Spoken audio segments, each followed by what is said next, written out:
میں تے وہی کچھ بیان کرنا جڑا قرآن تے حدیث وچ موجود ہے.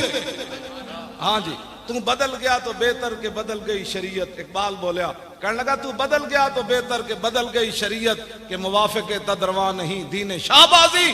اقبال کہندا ہے تے شہبازاں دا دین سی تو بدلیا نال شریعت بھی بدل گیا. اے شہبازاں دا دین بٹیریاں دے موافق تے نہیں نہ ہو سکتا. ہاں جی ہاں جی میں جس دین دیاں گلاں کرنا ہو تے حضرت عمر نوں نپ لیندا. ہاں میں جس دین دیاں گلاں کرنا ہو تے حضرت عمر دے سامنے مائی گل کرے تے حضرت عمر رو پیندے.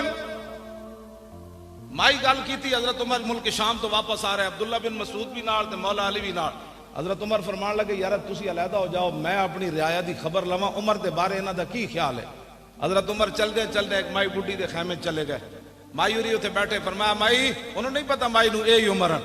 انہوں نے کہا مائی جان دی عمر کتھے. انہوں نے کہا سنیا ملک شام گیا اس تو زیادہ میں نو ضرورت بھی کوئی نہیں عمر دے بارے کوئی جانن دی.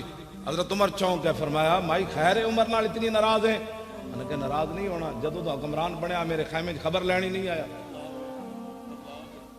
حضرت عمر فرمان لگے مائی تینوں پتہ نہیں اتنی وڈی سلطنت ہوتی تے تیرے خیمے کیویں عمر آ سکتا سی. تے مائی نے کیا عمر نو جا کے پیغام دیویں اتنی سلطنت رکھے جے دے خیمے جا سکدا باقی چھڑ دیو. اے مائی نے حضرت عمر دے سامنے گل کی تے پتہ ہے پھر حضرت عمر یہ نہیں فرمایا بھائی نپ لو مائی نو.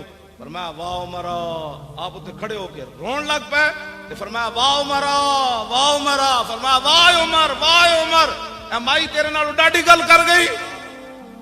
تے مائی دی گل سن کے جنہ دی نگاہ نال سورج بھی بے نور ہوئے اتنا جلال ہوئے جدا خط دریائے نیل سٹیا جائے تے او بھی چل پوے زمین تے ڈنڈا مارن تے زمین ہلتی بند ہو جاوے تے تیل رڑیا ہوئے تے لونڈی رو رہی ہوئے تے فرمایا او زمین تیل بار کٹ. اتنی شانہ دے مالک کون تے مائی گل کرے تے عمر رو پو تو بھی خیمے والی مائی. میں اس اسلام دیاں گلاں کرنا